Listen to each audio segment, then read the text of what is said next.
Hello people out there in YouTube land, this is Antonio from Antonio's Kitchen. Once more here, I'm going to show you how to make a delicious dish called Tinga.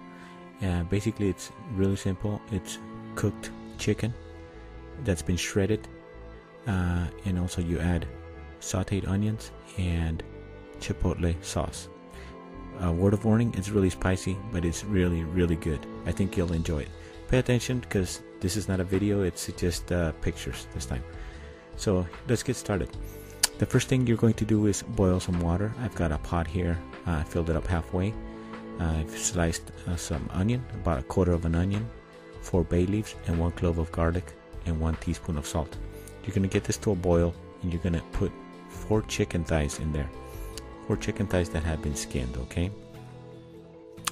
For now, just let the water boil. Now, get yourself 1 big onion like this, and you're going to go ahead and slice it up into thin slices like you see here. The slices, again, I stress they should be thinly sliced. Less than a 1/4 inch will be fine. So you get those ready.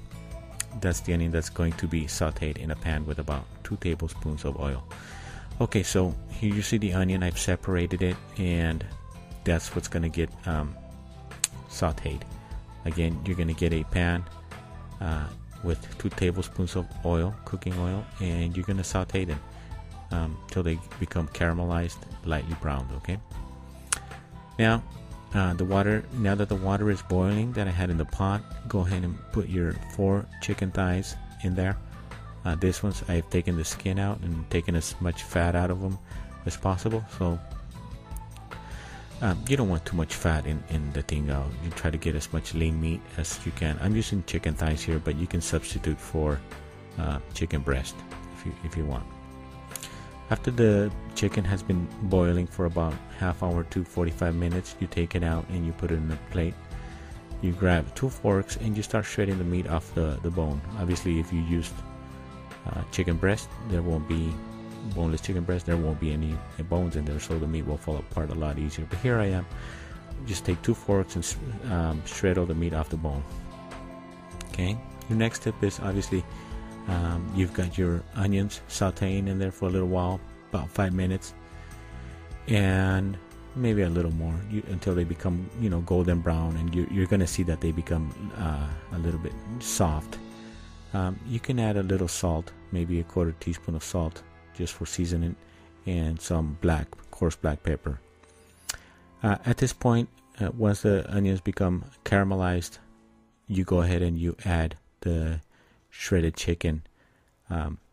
In this case, like I mentioned, I used 4 chicken thighs. So this is what it's going to look like. Okay, go ahead and get that warmed up in there and mix it all up with the onions. Next, you're going to take one of these little cans of chipotle peppers, okay, canned chipotle peppers. These are really hot, so what you need to do is you take them out of the can and you put them in a blender with 1 cup of water. Go ahead and blend them into a paste.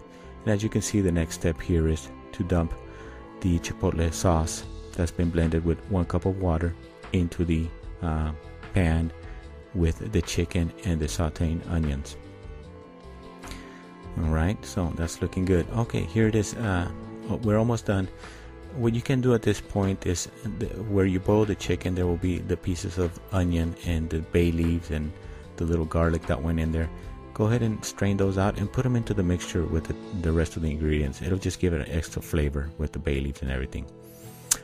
Go ahead and get some olives, pitted olives, and put them into the mixture. Here I've used about 3 tablespoons of olives.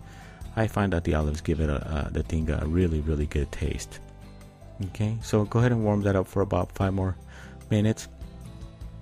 And folks, here's the finished product. Obviously, I've served it with some Spanish rice and some refried beans.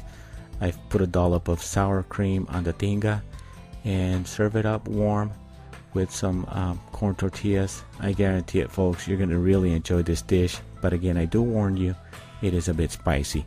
I hope you make this dish. Let me know how it turns out for you, and I'll see you next time.